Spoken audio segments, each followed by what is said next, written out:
Hello everybody, I know it's earlier than normal, but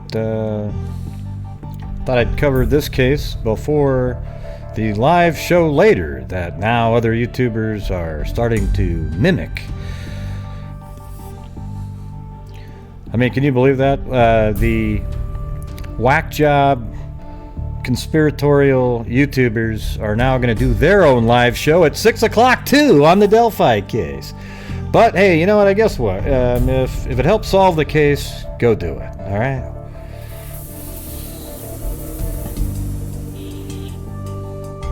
Unbelievable, though, right? Can you believe that shit? They're gonna do the same show. Yeah, but as long as if it keeps people interested and there's a good call here and there, that's great. But ironically, it's at exactly the same time. Isn't that weird? All right. Well, today we're going to be discussing the missing Mackenzie Lueck case. I mean, this is just sort of happening right now, within the last 5 days, but it's just becoming national news now. All right. So let's listen to this news clip right here. All right, just a second.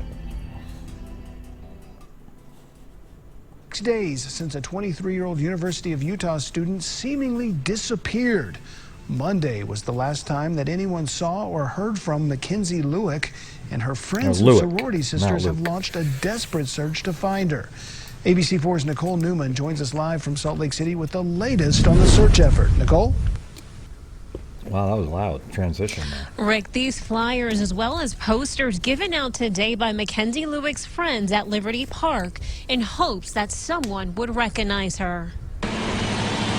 As each car passes, it's an opportunity for new hope for friends of Mackenzie Lueck. Our friend's missing. Please be on the lookout. The 23-year-old University of Utah student hasn't been seen or heard from since Monday, that doesn't June really do any 17th. good. That kind of Everyone stuff. thinks that there could be danger, definitely, in this story. That's when she returned from attending her grandmother's funeral. I think a better thing to do is you just post the picture up in a million places, not hold it up in people's faces while they're driving. It almost seems like those are people they're kind of late, like, hey, yeah, everybody, hey, look, yeah. Nobody's going to be paying a lot of attention, staring through their window while they're trying to get through a green light. It just doesn't work. I think if you put the image all over the place, plaster the news, that works better than trying to hold it up in somebody's face. Put it on all the grocery stores and gas stations, all that kind of stuff, so that while they're standing in line or still, they can actually look at it. Funeral. Friends say it was in Southern California. That was around 1 a.m. at Salt Lake City International Airport. Shortly afterwards, she took a Lyft ride and reportedly texted her parents she was okay. Police say she made it to her Lyft destination. That's where her trail goes cold. See, what does that mean that she made it to her, I get what they're saying. The Lyft driver took her to her destination. All right, so here we got the Lyft deal again. All right, or Uber. I guess Uber was the other one. But, the Lyft is saying she made it to her destination, but how come we're not hearing about what the destination was? So she went to a funeral in Southern California, flew back, and then at 1 a.m, she texts her mom and says she's arrived back to Utah, then takes a Lyft, and apparently Lyft dropped her off where she was supposed to go, and then she's never been heard from since. Some things aren't adding up. Ashley Fine helped organize Saturday's postering event at Liberty Park. She had another trip planned, and she didn't make that trip so far. Ashley says the trip was to go back home this weekend. Well, it wouldn't really matter what the in funeral was. California. She's making those plans with friends and family to, have plans for the future. I don't think she would hurt herself or anything like that. Ashley has this message for Mackenzie. The funeral, where she went in California would matter if she didn't make it back home, okay? But she made it all the way back to Utah, apparently. Now, here's the thing is, do they actually, well, they have proof, obviously, because Lyft says that that's an existing call that was made, like that she got picked up and was dropped off where she needs to be dropped off. But I mean, when she contacted her mother, did she text her mother or was it a phone call? I mean, they must have proof that she actually flew back, right? I mean, if you literally, you get conspiratorial, you could say that she never actually, if they haven't checked that far yet, and this is just sort of, they haven't investigated it deeply, this could all be, like, let's say she arrives back, but let's say she never actually arrived back. Forget it. That's like right out of a movie. I won't even speculate that wildly.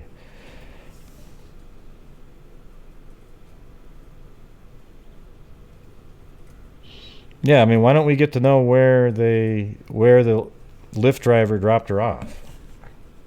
If you're in a bad situation, please try to contact us. Try to contact police. We're really concerned for you.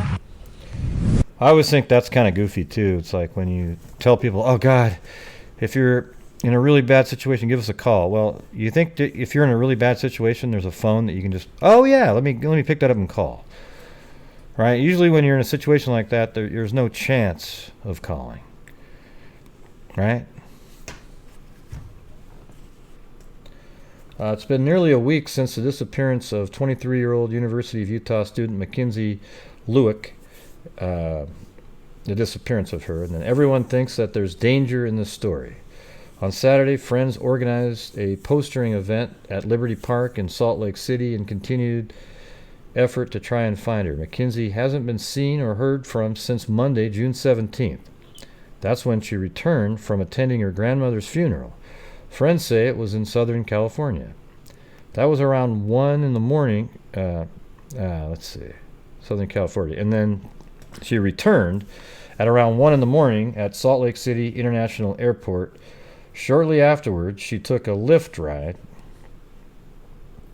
It's like, here's the airport.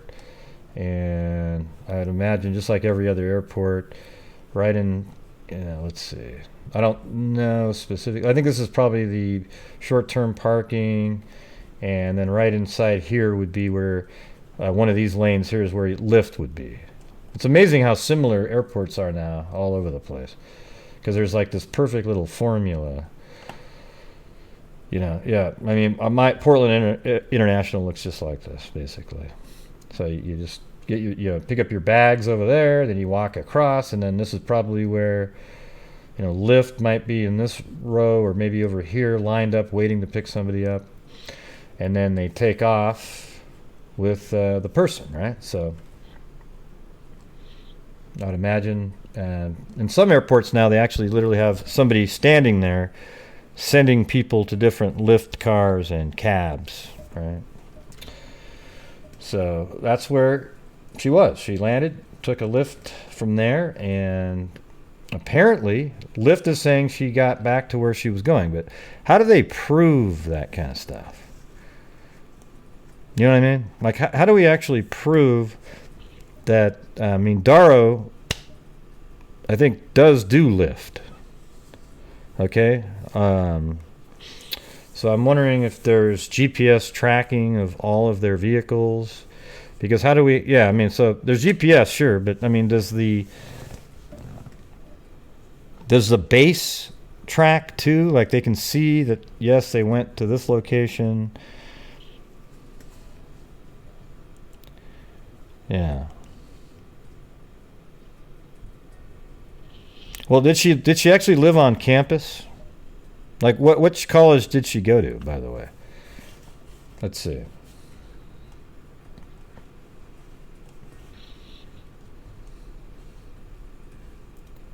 Let me open up a different article here. Now, with the mystery surrounding a missing college student in Utah, disappearing after attending her grandmother's funeral, and last seen getting into a Lyft car. What we've just learned tonight from police. Here's ABC's Diane Macedo. Tonight, a desperate search for a missing student from the University of Utah who hasn't been there's seen the or answer heard right from there. in days. I just have no idea what happened to her or where she is. nobody does, and it's pretty terrifying. Friends and family say 23-year-old Mackenzie Lueck flew back to Salt Lake City from her grandmother's funeral in California early Monday. She texted her parents around 1 a.m. to say she landed safely. Police now confirm Lueck then took a Lyft from the airport to an address in North Salt Lake. What happened next is a mystery. Whether she's endangered or not, that's a tough thing for us to say. In a new statement, her family says Lueck even missed her midterms, something friends say is very unusual. I miss her, and I just want to know where she's at. Police say both Lyft and the driver are cooperating in the investigation. Lyft says in a statement, "We recognize how scary this must be for those who know and love Miss Lueck. The safety of our community is fundamental to Lyft." And tonight, friends are gathering in Utah, hoping to raise awareness about Lueck's disappearance. Yeah, so it sounds like North Salt Lake is an actual area, okay? See right up here on the map, it actually comes up as an area. So it doesn't appear she went back to anywhere near college, right? To University of Utah over there. So she's over here at the International Airport and then takes Lyft somewhere over here. Okay, and apparently made it to where she was going. So I think the story the answer to the story is, the place she got dropped off at. I mean, if it's her own apartment or something, then it makes it more complicated. But if she went there and was dropped off at somebody's house, well, start asking questions.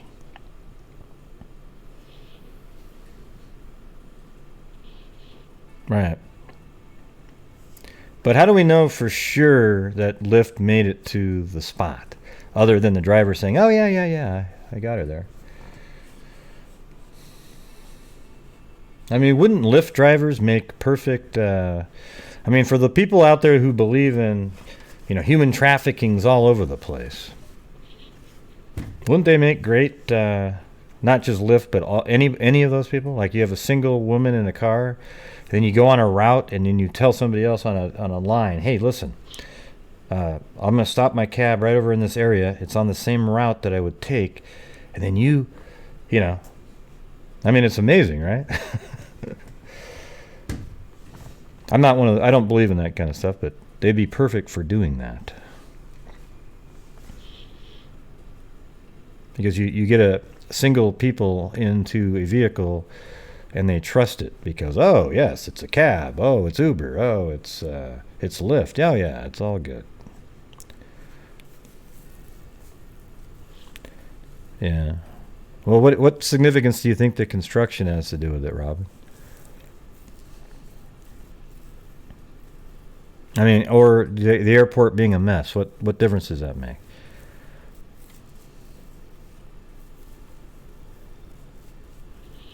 Okay, so it tracks them all, right?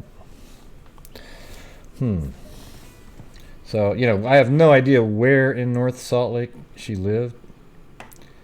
I haven't checked any sort of address, like where she was living in the area yet.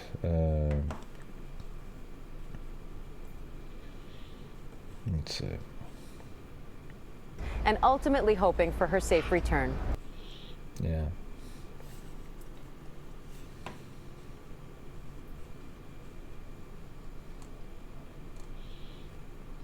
Okay, let's go through this one. So she was returning from a trip to California to her grandmother's funeral, where she attended her grandmother's funeral. Mackenzie Lueck, who goes by Kenzie, landed at Salt Lake City International Airport about 1 a.m. Monday, June 17th. Okay, now here's the thing. She texted her parents to let them know she made it safe, then got into a Lyft. All right. You guys want to hear a really wild conspiracy? That the person that got into the Lyft wasn't actually her. You see? Because they don't take pictures of the people, right? To get in the Lyft. The actual person. There you go. There's the wild conspiracy, right? She gets on there. She hits the... so she's not even there at that point. Right? And then right after that, an alien from Alpha Centauri came down. and beamed her aboard the spacecraft.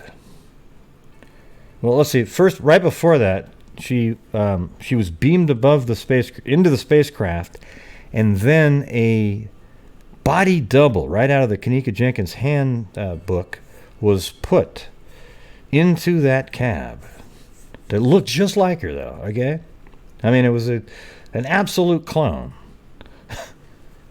But then, as soon as the lift made it to the location, she was beamed up above into the spacecraft. You see, here's the thing, everybody, is I think of all those, the crazy conspiracy theories. Like, or weird, like, wow, what if it wasn't really her, the tech. I always do get a little suspicious, though, when we're relying on a text message. Don't you guys get a little bit? It seems like if you came back, a text message doesn't guarantee anything. When you hear a voice, then you go, okay, yeah, great.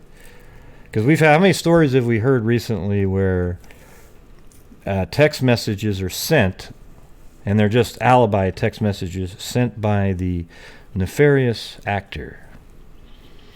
All right, so she did send a text message, and maybe it's totally normal and all that, and then a person claim, that's her, got into the lift, right? So it sounds like it's reasonable to believe that she sent the text message and then got on the lift, was driven to northern Utah, and then she just absolutely disappeared in the middle of nowhere. I mean, thin air. Disappeared into thin air. And by the way, did you guys I had fun last night on that live. It was kind of cool. It was just kind of went all over the place. I had some weird moments in there, but.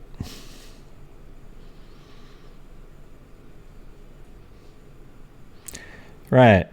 See, that's sort of what I believe too. Like, if I came home, I wouldn't never text my parents. Although younger people, that's what they do. I would call my mom. And if I texted my mom, she'd probably call me right back and say, oh, yeah, I just wanted to, hear your voice.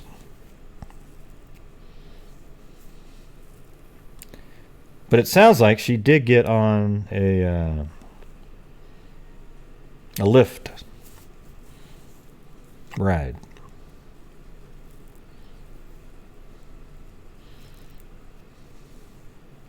But I can't explain away. I can't come up with a nefarious reason that she was sent a text, but then yet she's still getting onto a lift. So you'd have to come up with. Now you have to add in that the person on the lift isn't her. Okay, that's just kind of the logic you'd have to use. That somebody created a fake text message, and then to continue the ruse. They had to then get onto the lift claiming to be her, but wasn't really her, and then was dropped off at a spot, you see? And that something happened to her, perhaps, hell, maybe it wasn't even her taking off from California, right? Like somebody else got her ticket and ID. See, now we have to go all the way back to there, you see? And that's only if you believe that there's something nefarious about the text message. See, that's one of the problems. If you get married to an idea, let's say you say to yourself, oh yeah, the text message itself, I think that's fake, right? Let's say you start thinking that, right? If you do that, then look at all of the stuff you have to make work. It's like the old tangled web we weave.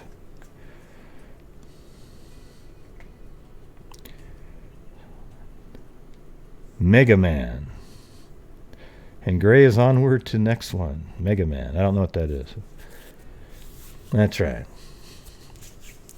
You get what I'm saying? But that happens a lot in these cases. Like somebody, they'll come up with something that they go, oh God, oh my God, oh my God.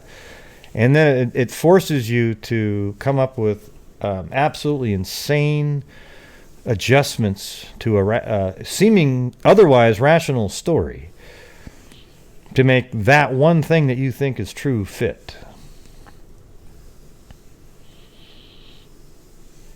Yeah, it'd be great to have all that information. What's the status of the search? Salt Lake City police issued a news release Saturday urging the public to help find Lueck, saying that detectives are concerned for Mackenzie's welfare, but at the same time, they put out a release that said investigators have not discovered any information that would lead us to believe that Mackenzie has been harmed or in danger at this time. All right.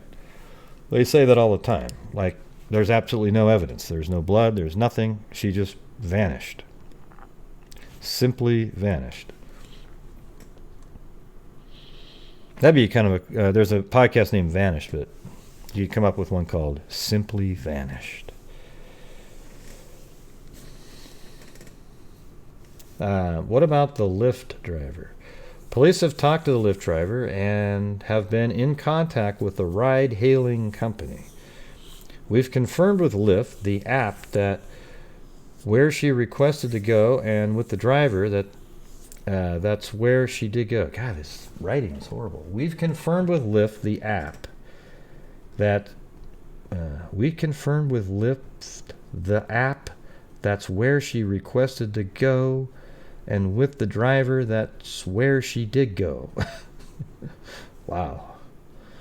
Shearer said the driver and Lyft have been cooperative. Lyft, in a statement to Fox 13, said the car's route, okay, here you go, showed no irregularities, so it didn't veer off track. See, remember earlier when I was saying, what a perfect thing that could be? What if you stayed on track, but you paused in a certain spot at a certain time of night? 1 a.m. is late, right? Especially in Utah. Not a lot of shit going on. And, something happened to her on the route, but the Lyft driver continues on to the final destination. Okay? And claims they were paid in cash. Something like that. I'd like to know how the payment was made. I don't know how it works. Do you pay ahead of time in Lyft? I don't know how that works. So you're at 1 a.m. in a Lyft vehicle, and the Lyft vehicle made no deviations off of its path. But does that mean for sure she made it to the final location?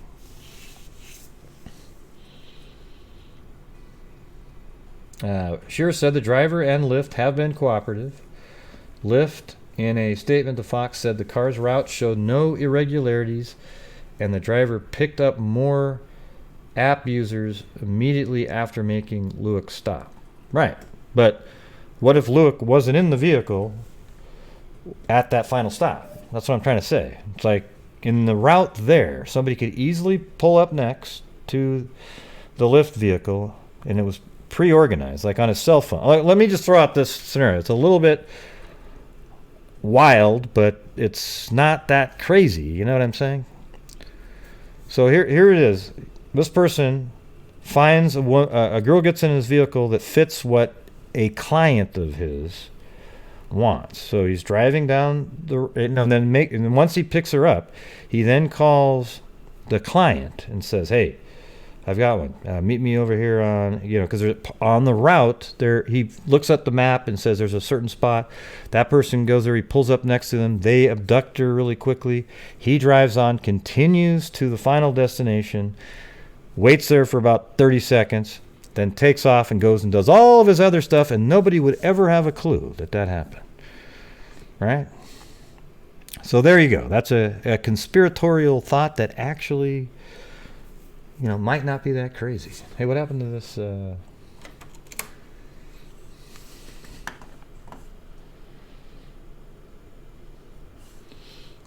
Well, we don't know the length of time.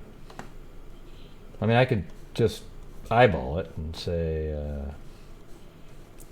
let's see, go from here to here.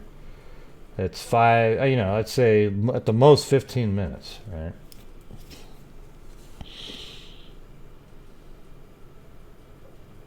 Oh, so the driver did say she paid cash, huh?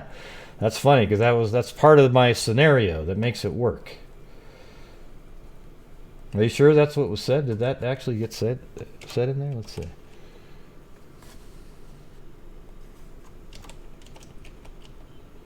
Where does he say that he got paid cash? I didn't see that.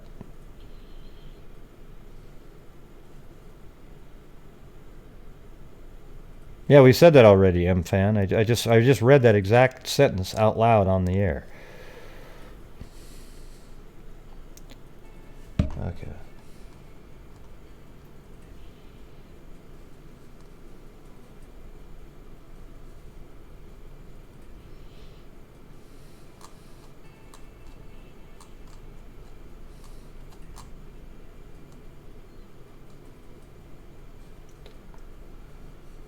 We confirmed Lyft app, that's where she requested to go, and with the driver, and that's where she did go. Shearer said the driver Lyft had been cooperative. Lyft, in a statement, Fox said the car's route showed no irregularities, and the driver picked up more app. I don't remember reading the word cash anywhere. Was it in a different article?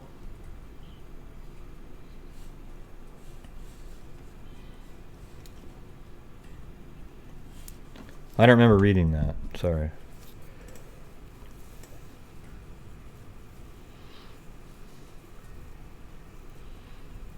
Let's see. Could be easy as Lyft driver saying, "I'm sorry, we're going to have to switch you to another car." Well, that's you know, I don't know. I think that would be on the records there if he had to say something like that. I mean, yeah. I mean, I guess what you're saying is you're sort of adding to my conspiratorial theory that I'm admitting is based on very loose, the information that we have. That's the only thing it's based on. If you're going to think that the Lyft driver has something to do with it, that would mean that during the route, she got transferred to another vehicle, either by just brute force or she was in a ruse somehow.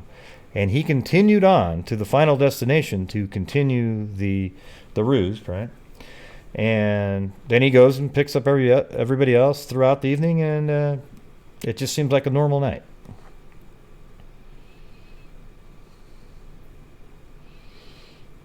Right. I don't remember reading anywhere where it said cash. I was just saying that myself. Did you guys see it on the screen? Because I sure as hell, I don't remember reading the word cash anywhere. Yeah, I'm sure anybody can tip cash. Sure. Yeah. Oh, yeah? Let's see. I was kind of looking for one of those pages. Excuse me, earlier. Usually those are the pages that have candlelight, angel wings, candlelights, all that kind of stuff. They're not really looking for anything. They get angry if anybody suggests anything that's outside of what they want to talk about. So it's just a regular, it's a Facebook page? Huh. Let's see.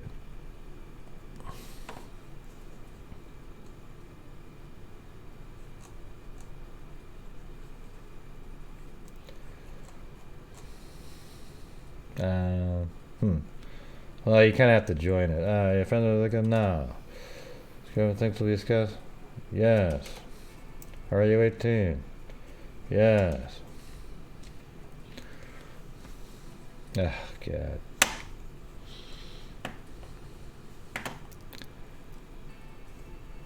Well, that's not the same page that you mentioned, though. You said finding...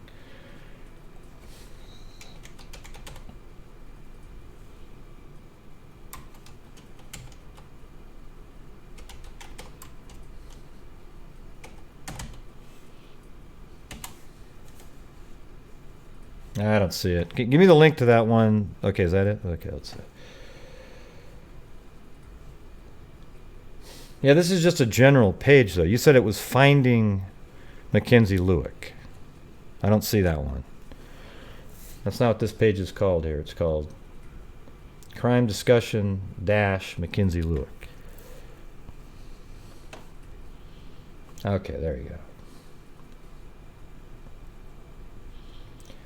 Okay, so they're going to be holding a press conference today at 4 at the downtown Salt Lake City Police Department on behalf of Mackenzie's concerned loved ones. We have a statement for the media and we'll be taking questions. Okay, so 4 o'clock in Salt Lake City. I think it's an hour from me. Hour difference, I believe. So that's it. So it's 2:30 now there, right?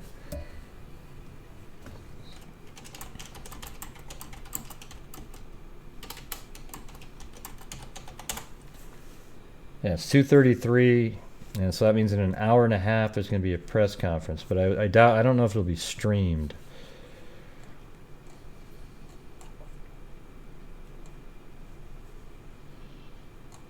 Yeah, I mean, they're just.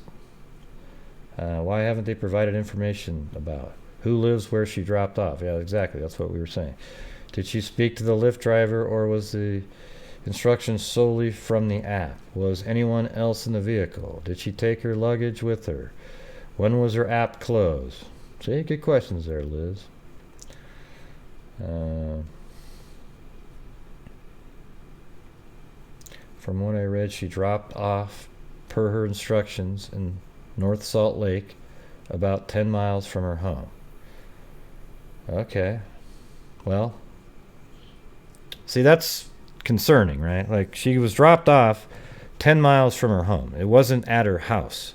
So, you know, the police need to start wherever she was dropped off at. I mean, at 1 in the morning, it sounds like you're maybe going over to some a person's house that you're seeing, doesn't it? Like, you get back from a trip, and then you go over to maybe your boyfriend's house at 1 in the morning. That's what you would do. Like, he's probably like, oh, yeah, come over here. You know, I don't know. But that's what it seems like. If you're not going to your house, whose house would you be going to after you're coming back from a trip? Probably somebody you're seeing. Or, you know, somebody you're interested in, perhaps. Delivering? Come on, Jesus. Wow. Yeah, 1 in the morning, you're going to go deliver something. And then get another Lyft 10 more miles back to your house. That doesn't make any sense. I'm sorry.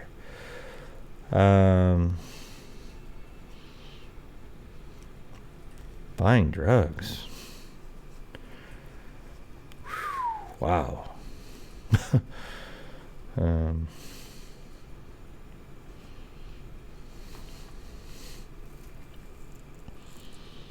Yeah. I don't think there's any evidence that she... Yeah, it seems most likely is when you go see somebody, right? That makes the most sense, right? Now, above, we have people saying drugs or... what was the other one? Delivering something.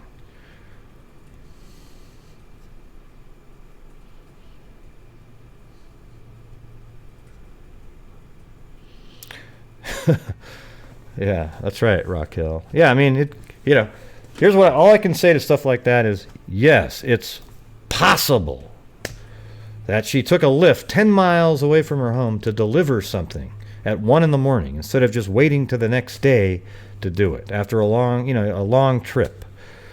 You know, goes to a funeral, flies back, gets home at 1 in the morning, says, Mom, I'm home.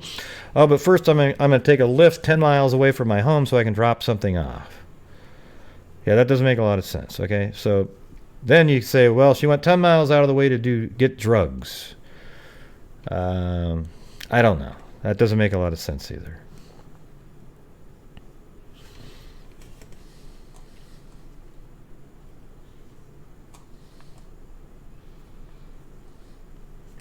But that also just doesn't make sense given the limited information that we have, right?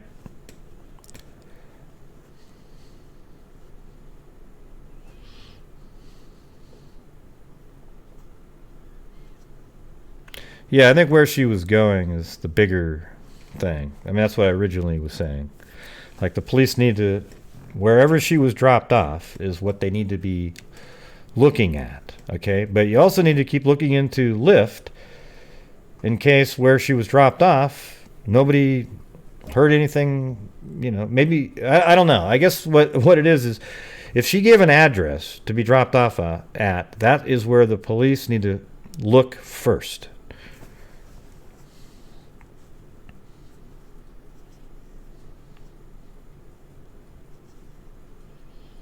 Yeah, well, probably wasn't 1 in the morning there, Robin. No, she took a Lyft drive, Robin. We've already determined that.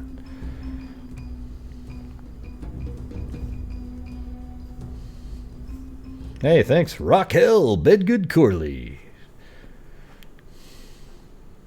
We are freaks. Let's see.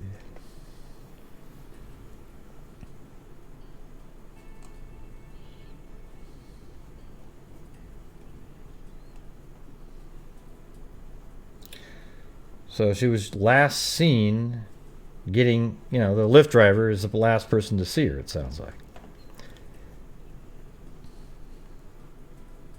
Because here's the thing. Would they even be questioning the Lyft driver at all if they have made contact with the person that she was supposed to be dropped off at, had seen her? No. Lyft would be completely out of the equation at that point. So the problem we're having here is that it doesn't seem like, maybe the police have already made the step asking the person at that address, hey, did you see her? Oh, no, she never got here. Now they're asking Lyft questions. But a nefarious actor, of course, would say, no, she never made it here, right? So there you go.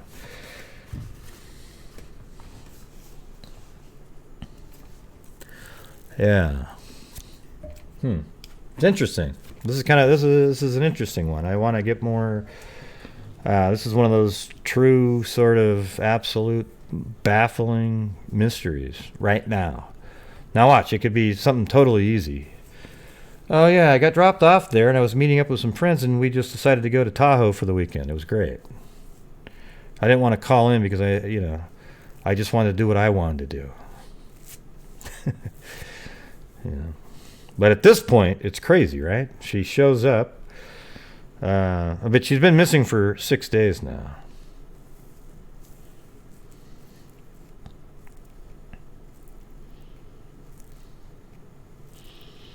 Yeah, I'm thinking of trying Lyft. It seems really cool how it works. I mean, when I was in New Orleans, Stephanie Harlow, I was me and her, my wife, and everybody.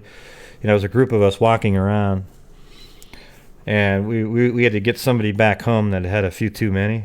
And man, she was like, had that lift open. You can see these cars driving around. You click on it. Hey, yeah, come over here. Blah blah. It's wild.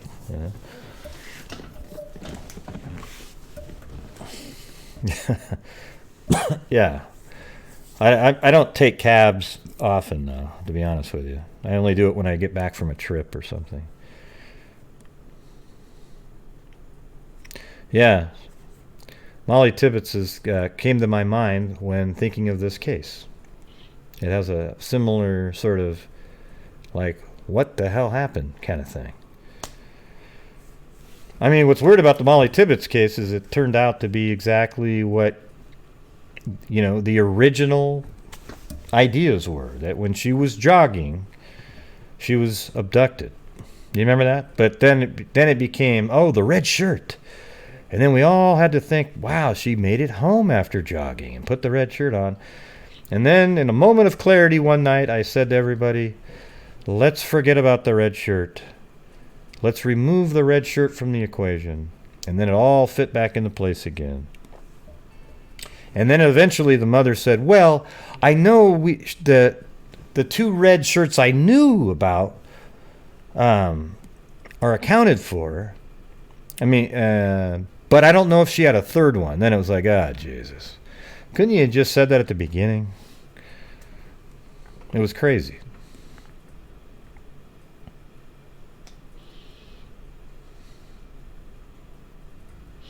Yeah, I mean, of course he's cooperating.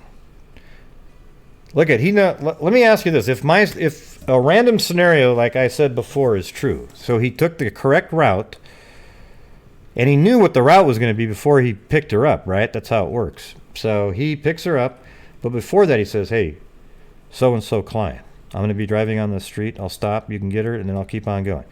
Well, he doesn't have to ever say anything. He's safe. He's literally the most absolute safe person ever. He could just say, yep, I drove her there, and I was on my regular route. You can check. I got there, dropped her off, and that's it. Then I took off. I don't know. It doesn't really matter if she's Mormon, does it? Yeah, didn't think so. You know, I got to tell you, the Mormon religion gets so much flack. It sucks. You know, like look at, even though you might think the religion itself is kind of weird, you know, they're really good people. All right, they're probably some of the best people that you'll ever. Very ethical. Very. I mean, I think they're some of the best people we have in the country. All right, so I'm sorry that so many people bash Mormons into oblivion every time that they bring them up. Yeah, and I'm not saying that's what you're doing, but I see it all the time. It's like some kind of crazy, always some weird conspiracy theories behind them and everything.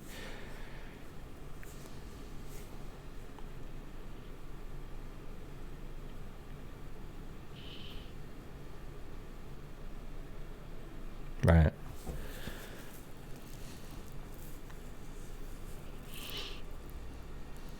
Right. I mean, just imagine you have a route that's 7-8 miles long, and you just pick a spot that's sort of in a little less traveled area at 1:15 in the morning ish.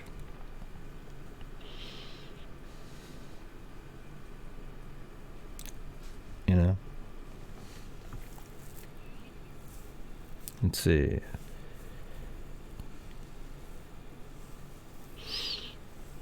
Yeah, I mean, they don't practice polygamy anymore in the main sects. You know, every single religion has craziness in it, like branches that are really fundamentalist, you know, that are whack jobs, you know.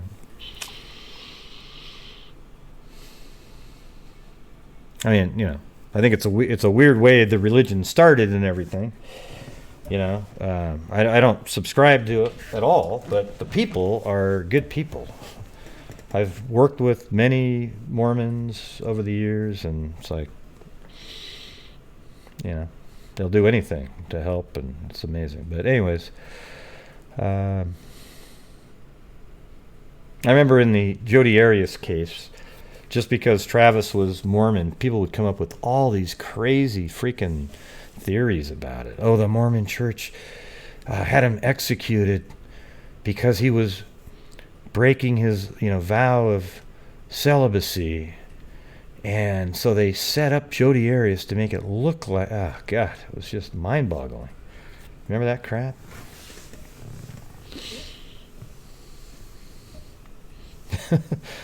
I know, Captain Moo, but it happened. I was there watching people type it in. That's when I knew I had work to do on that case. I had to get going. I wasn't doing the debunking stuff then, but I wish I was. I would have loved it.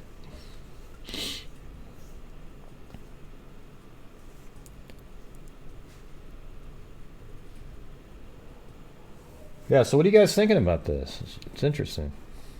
I think the most likely thing is that she got dropped off at at a place where maybe she was meeting somebody, and that makes it harder. If she wasn't let's say she wasn't dropped off at somebody's house, but merely a location that somebody was going to pick her up, well, then that makes it almost impossible. Like if she was dropped off on a corner, for example, like an area, 27th and Broadway, right? And then because somebody was going to pick her up at 27th and Broadway, well, that makes it a nightmare.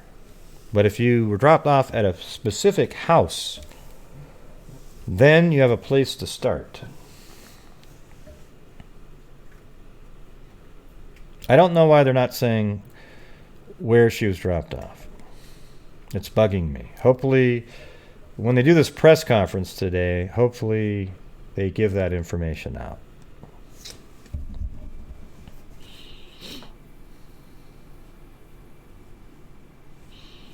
Hey, but if you're ever in Michigan, I think it's Michigan, call up, tell Darrow, hey, I need a lift.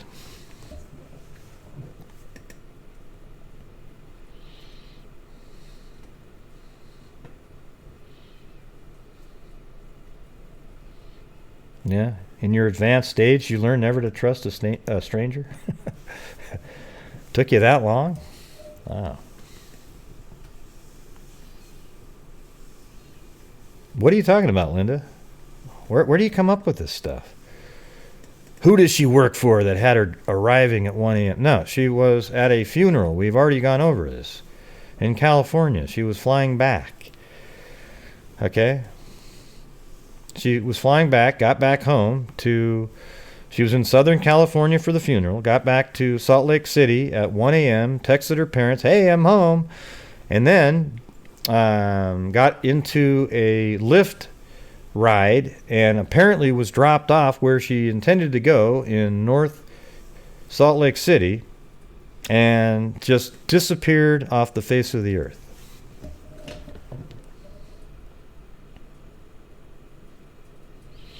Yeah, it could be something like that. B.D. Dorton. Crap like that happens. You get dropped off and the wrong person just happens to be going by. There was that case in Oregon. What was the name of that one? Brooke Wilberger. Do you guys remember that story?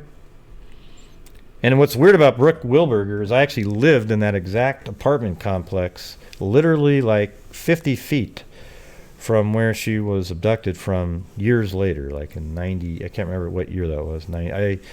I left the University, or Oregon State in 1990. But Brooke Wilberger was just out, I think her parents owned the apartment complex, and she was out there just sort of cleaning one of the, like a parking area, and she just disappeared.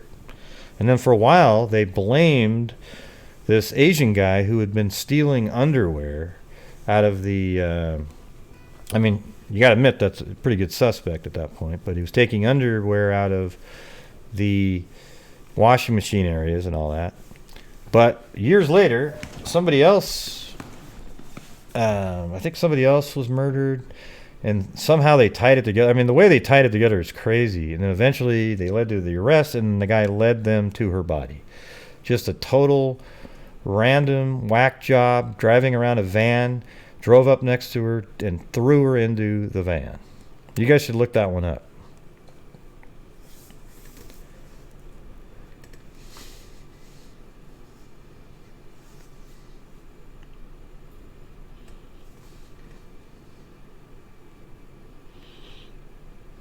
Yeah. Well, here's the thing. Here's one thing. Here's one way to look at it. She arrived back home with all of her luggage, already ready to travel again, right? She had everything she needed to go anywhere she wanted to go. She probably had all of her, she probably had all of her credit cards. She had her driver's license. She had clothing. She had toothpaste, all that kind of stuff with her. So let's say she was meeting up with somebody and they decided to take off. That's another possibility, right? Because she was ready to go. I mean, it seems like pretty amazing planning. Hey, listen, I'm going to go to the funeral, and on the way back, I'll have all my stuff, and then we can just take off. Yeah.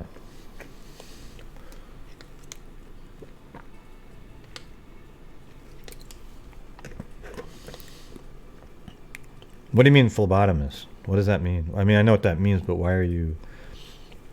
They're the people that draw blood, right? But why are you bringing that up? Right. But why are you bringing that up? What?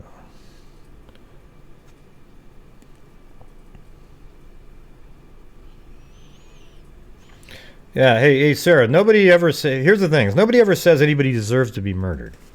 Okay? I always hate when people say that sentence, right? But everybody should get to be able to talk about the why.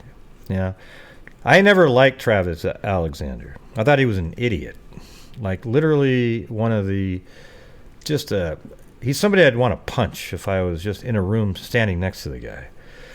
Okay, God, his little Snell's character. Everyone thought, oh, it's so cute. Really? If you actually thought that shit was funny, your brain's got a problem. All right. And he used women all the time. He's not unlike a lot of people. He was a player, right? And his only problem is he was a player with a psycho that literally wanted vengeance against him. And however, a lot of people out there think, oh gosh, Travis, that she went there and needed to see him suffer with a knife. And all of you people are delusional. Okay?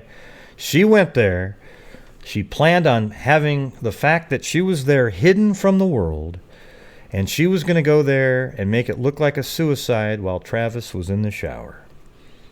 And that's it. She was going to get the hell out of Dodge and nobody would ever know she was there. Unfortunately for her, Travis survived the gunshot.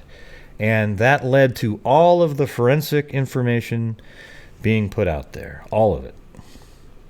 Yeah, well, had that gunshot worked, it would have been pretty good. All she would have had to do, and the camera she threw into the wash machine with bleach, it destroyed the entire camera. It only didn't destroy that little tiny SD card that was inside. Had that been destroyed and the gunshot had worked, you wouldn't be seeing Jody right now in prison. Isn't that crazy? Like, had that SD card been destroyed and Travis and he'd been killed by the gunshot, she would not be in prison today. Or if she was, it'd be a very minimal sentence of some kind, because there'd be zero proof. None.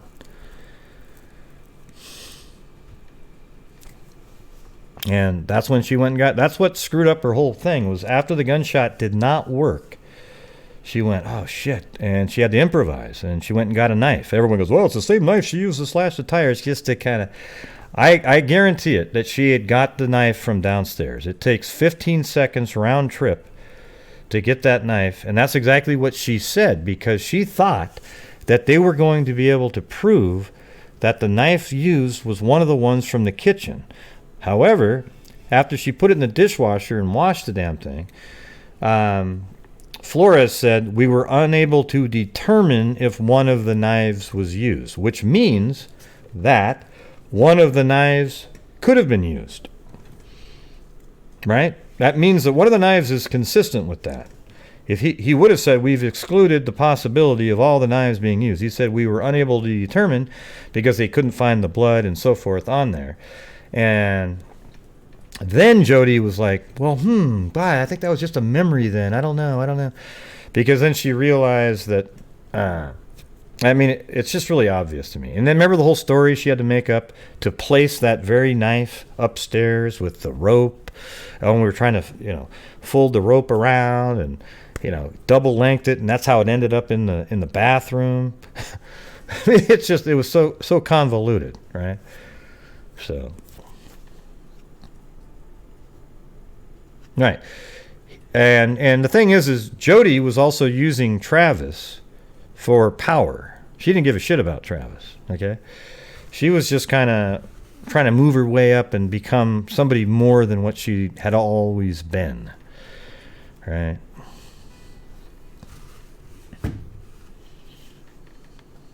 Anyways, sorry to switch over to that case really quick, but that case is a nightmare.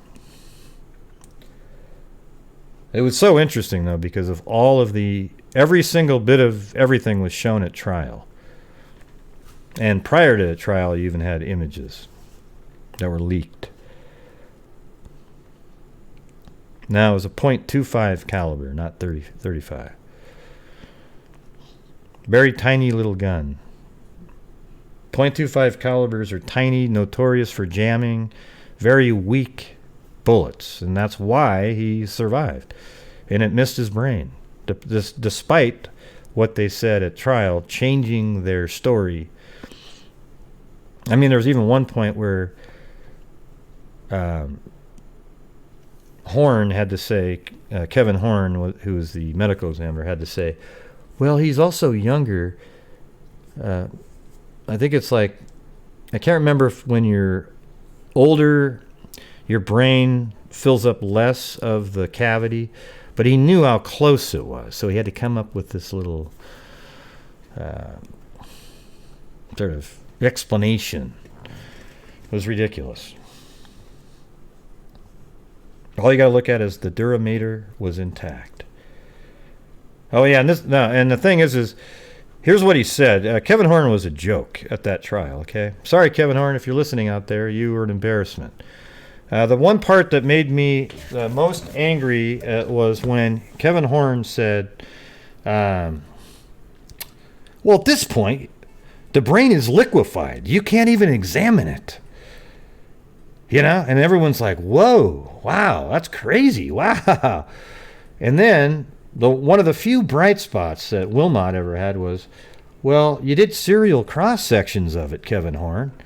And then he said, "Oh shit, let me go look. Oh yeah, okay. So it wasn't liquid; it was softened." Well, what does that tell you guys? That whole scenario right there. What does that tell you about Kevin Horn right at that moment when he that whole thing, that exchange? What do you get from that?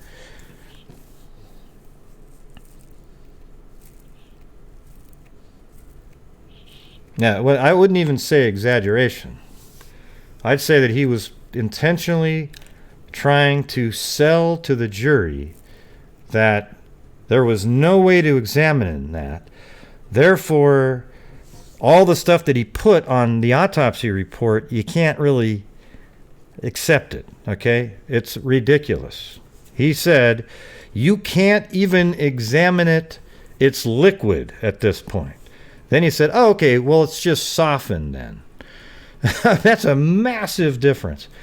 If you read his autopsy report, he literally said the brain had good symmetry.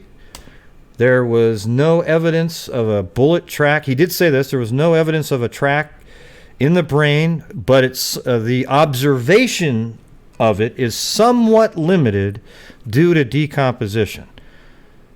See, that's very mild. That's saying, well, it's somewhat limited due to decomposition.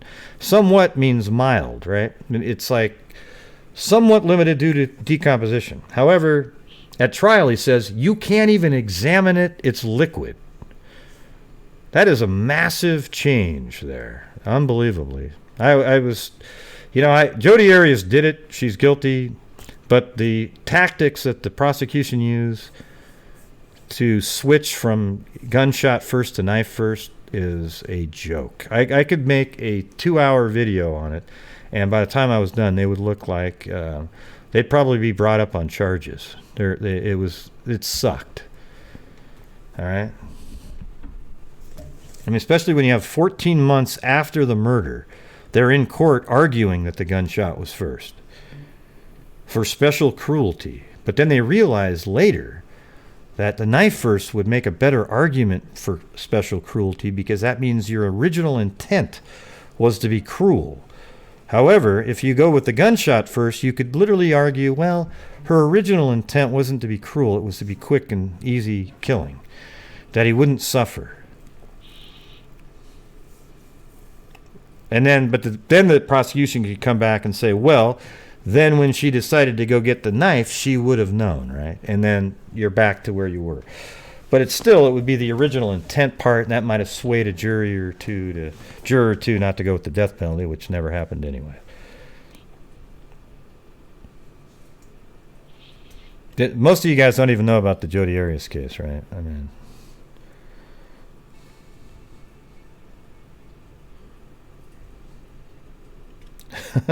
you work on Sundays, Lanky Tor? Jeez.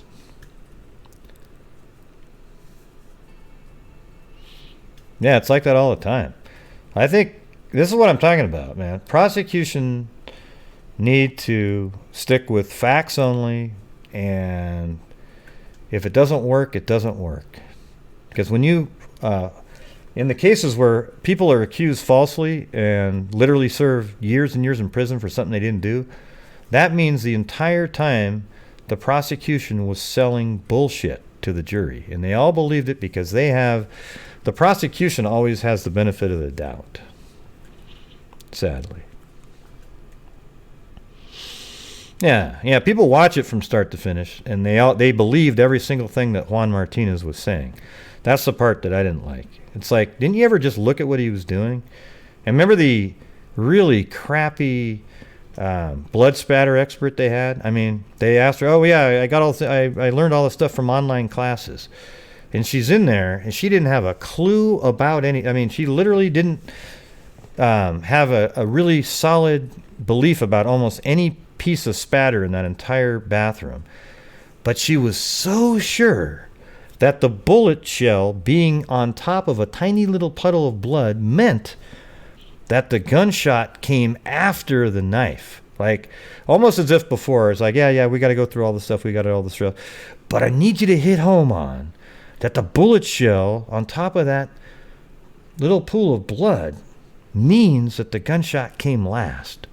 When it doesn't mean a damn thing. It means the bullet shell could have been on the ground, all the stuff going on in that bathroom. It could have been kicked by the roommates that came in there. It could have gone on top of that a million different ways, but she was 100% sure.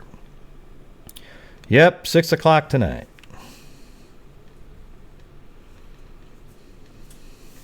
Yeah. What do you mean, wow, we agree? Do we disagree all the time there, Mimi?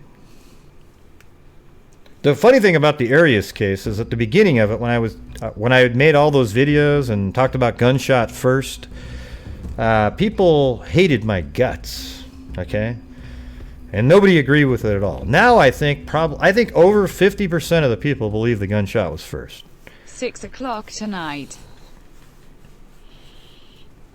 Yep, 6 o'clock tonight. Now, the gunshot was 100% first. I don't even have any doubt at all. It's the only thing that makes sense. Why would you go plan this entire huge trip to hide the fact that you were even going to be in Utah? You know, you do this whole, Arizona, excuse me. You do this whole, Utah's where she went next. You do this whole ruse to pretend that you weren't even in Arizona, right? And then you're going to pull out a knife? I mean, a guy could easily, they can fight off knives, right? And then there's this huge thing that goes on, and you might even lose. That just didn't happen. That doesn't make any sense at all. I hate talking about the gas cans. The gas can thing is stupid. I mean, Juan Martinez makes it seem like, oh, it's a big Perry Mason moment. What a joke. The gas can. Ooh, wow, she needed a certain amount of gas. He spent like 1,000,000 years. Nobody even cared about the gas cans at a certain point. It's like, yes, she was there. There's look at. You don't need to prove any of that stuff. I guess what he was trying to prove on that stuff is that she was trying to hide the fact that she was coming in, but it's already obvious, right? Yeah, she had gas cans. Her cell phone was off. Her license plate was put on backwards or something like that, upside down. It's the whole thing. He made her hair blonde.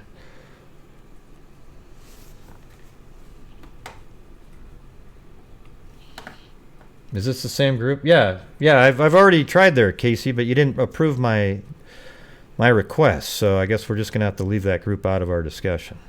Thanks.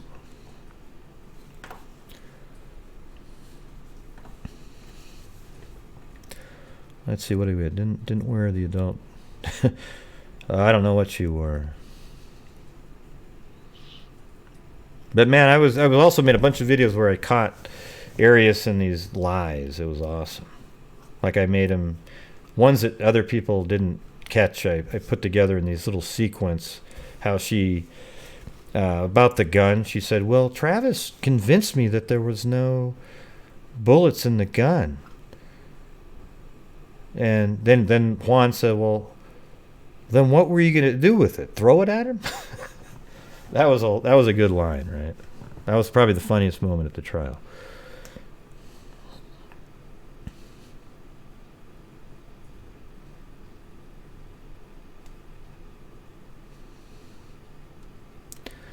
Right. So what do you got? What kind of new information you got, Cassie or Casey, whatever your name is? Do you have any inside information? Where was she being dropped off at?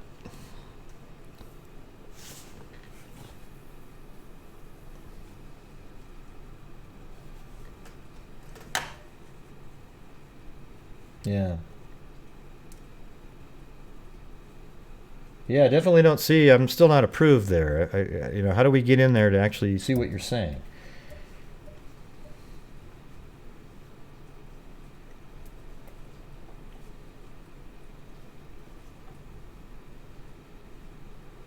Yeah.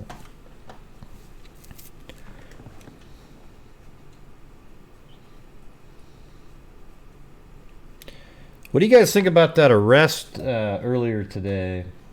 People seem to be interested in this sexual assault that's going on in Indiana, and people are suggesting maybe this is the bridge guy. I can say that that is kind of the look that you would think, like that nose and he's 5'7", 170 pounds. We never really see the bridge guy have any hair or anything like that, right?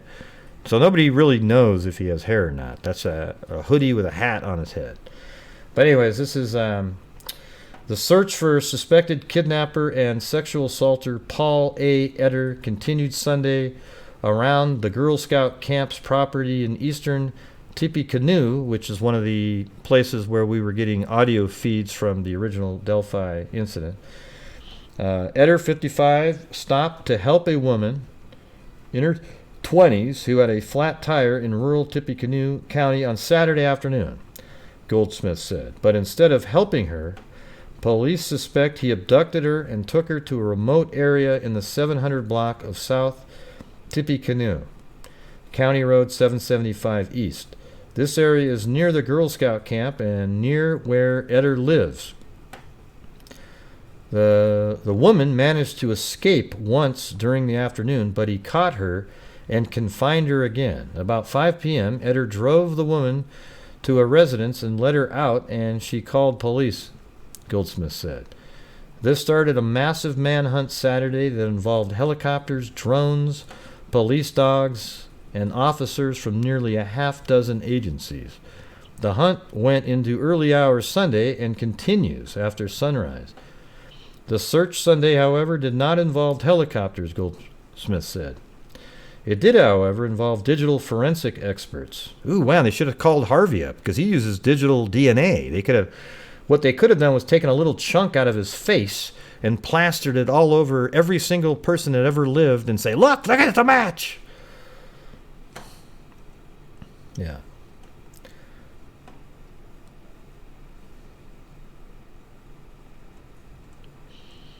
Yeah, let's see. The search Sunday, however, did not involve helicopters. WLFI reported that a person claimed to be Eder wrote extremely intoxicated. The devil was with her driving her wrecked car. Let's see. W reported that a person claiming to be Eder wrote extremely intoxicated. The devil was with her driving her wrecked car with only 2 tires remaining. I asked her if she needed assistance, and the devil came unto me. I apologize to my friends, community, law enforcement, and especially my family for creating this incident. I am only a danger to myself now. So he's going to kill himself. WLFI reported the post was around 1 p.m. Goldsmith said they are investigating whether it's from Eder. The physical search continued near the camp Sunday. There were no Girl Scouts at the camp Saturday or Sunday, Goldsmith said, but a camp is scheduled to start this week. The sheriff has advised them of the situation so they can make any informed decision about whether to postpone the camp. People across rural Tippecanoe have inundated the sheriff's dispatch with requests for deputies to search their outbuildings. Yeah. I mean, that'd be pretty freaky, So anyways, there's a lot of people saying, oh my God, it's the bridge guy, it's the bridge guy. Well, I mean, as always, yes, it could be the bridge guy, everybody. But just like all the other people that everybody says, there's just not a very good chance. But it could be.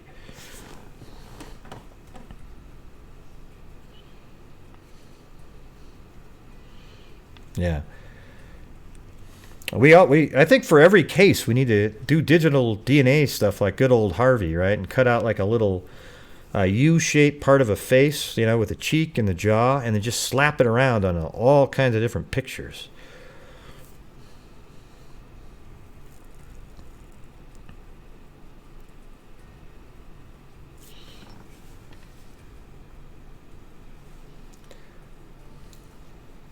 Yeah, let's see.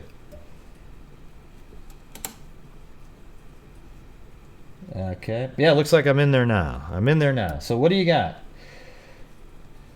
Let's I'm gonna load up the page right here. Let's look at it. Let's see what we got here. Does anyone know anything about this sugar baby thing? Apparently, Kinsey is active in the Call Her Daddy podcast Facebook group. She has this reference in her IG bio, so I believe that. And is friends with a lot of people in there. They claim she is a sugar baby, and last weekend she was in LA at Ritz-Carlton with a sugar daddy. Is this stuff real? Like this kind of stuff like this? Wow.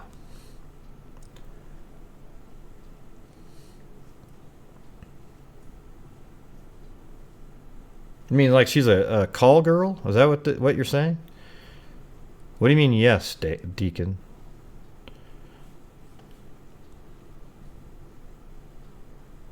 Well, how do you know it's real, that she's a sugar baby? Look at all these people. Yes, yes, I want it to be true. Yes, yes, yes.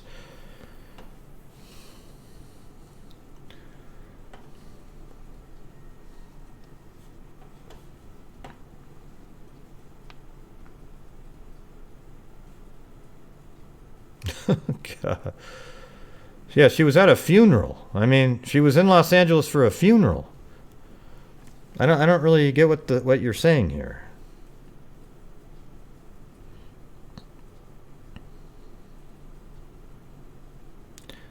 Well, sure, the things exist, but why do you just believe it straight up because you see a post right here?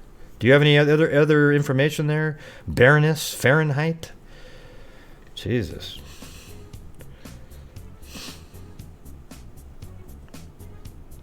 Well, a sugar baby would be the opposite of a sugar daddy, right? The recipient of the sugar from the daddy would be a sugar baby.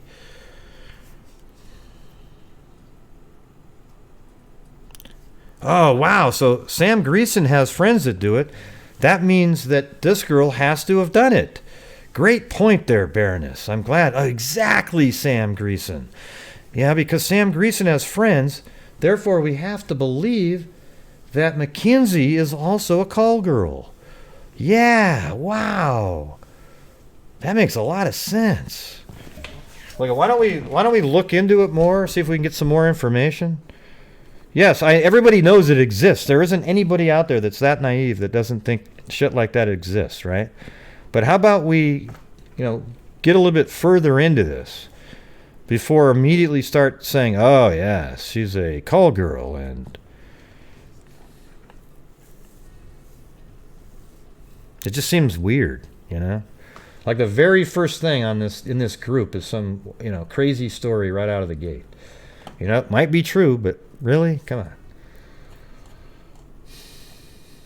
Let's see. What is there anything in here that's reliable and legitimate? Like, where was she being dropped off? Does anybody know the answer to that question yet? Right.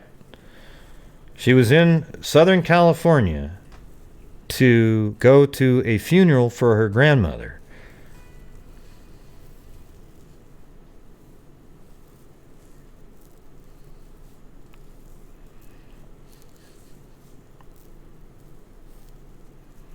Well, she texted her parents at 1 after landing.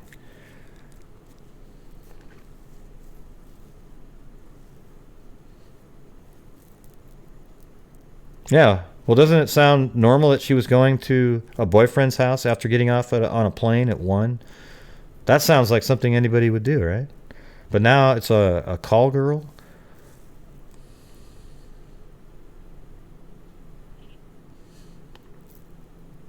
I'm not saying it's not possible, but really? Come on.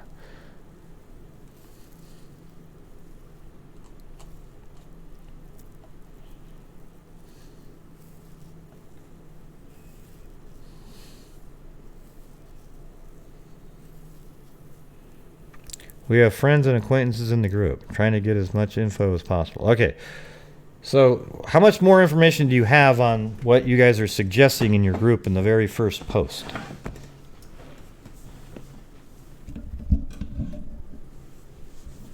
Right, that's what I'm saying, Baroness, but you're out there acting like it's like it was like, wow, this really is it. I mean, we've just barely, I don't know how long this group's been around or how long, these groups have been in existence about these cases, but this that doesn't look too long. This one looks like it started whenever this was posted, 8 hours ago.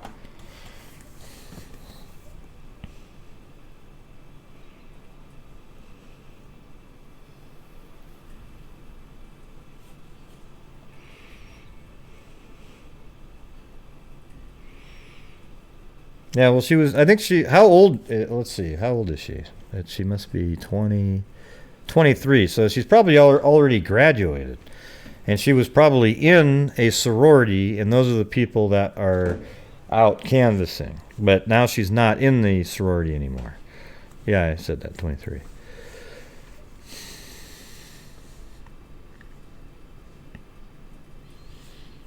Yeah, it's like a lot of times these groups that pop up, they're not really fact-based. Somebody will hear a rumor, and then they all run with it, and then they're so invested in it that at some point, even if you debunk that, they'll still keep going with it because now they have confirmation bias. Yeah. Now, it could all be true, what they're saying there, but at this point, I don't know.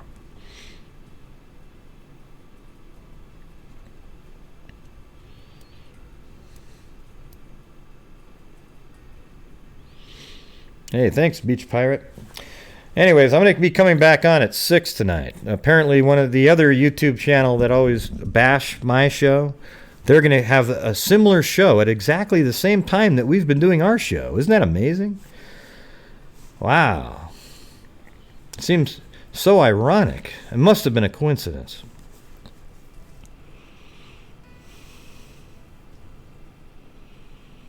Yeah. It's ridiculous.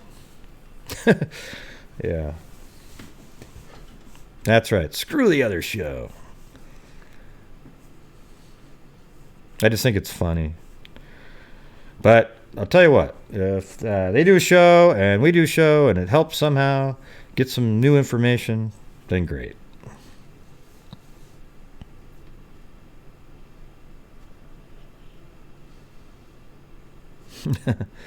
Psycho Mom. Hey, thanks. All right. Well, I think I'm going to be done for now. I'm going to. We need to look into this case more. If you guys see any new information that's verified, send it to me. Email it to the emails in the description of my videos, and then just send it to grayhuze2@gmail.com, and then we can start. I want to be able to put more pins on a map. Is what I want to do. Because the pins tell the story. All right, everybody. So if you're out there and you see, let me make this bigger. If you happen to know where Mackenzie is, God, I can barely read what I have there. Let me open up a different file. Just a second. I'll read off all the basics here in a second.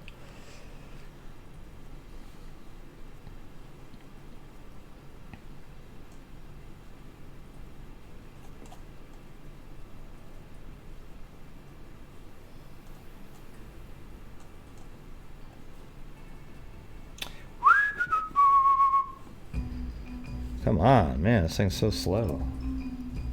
There it is.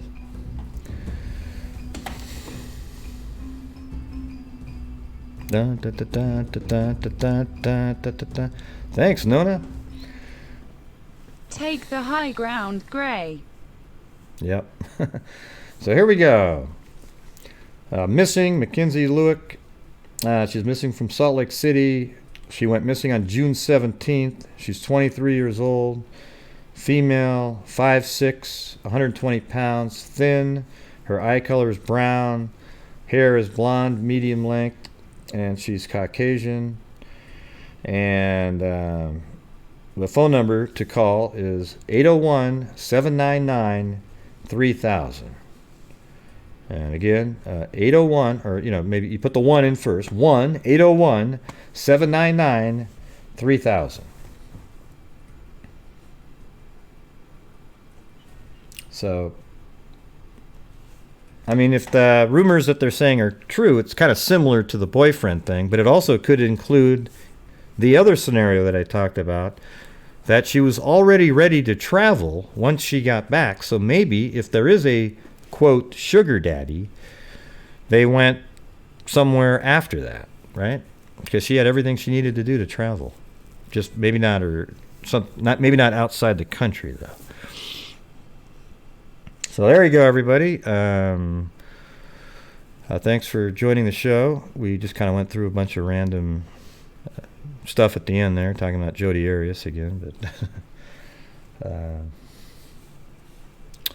let's see. Thank you to Raquel Bedgood Corley, Cairo, and Nona617 for super chats. Let me check something out.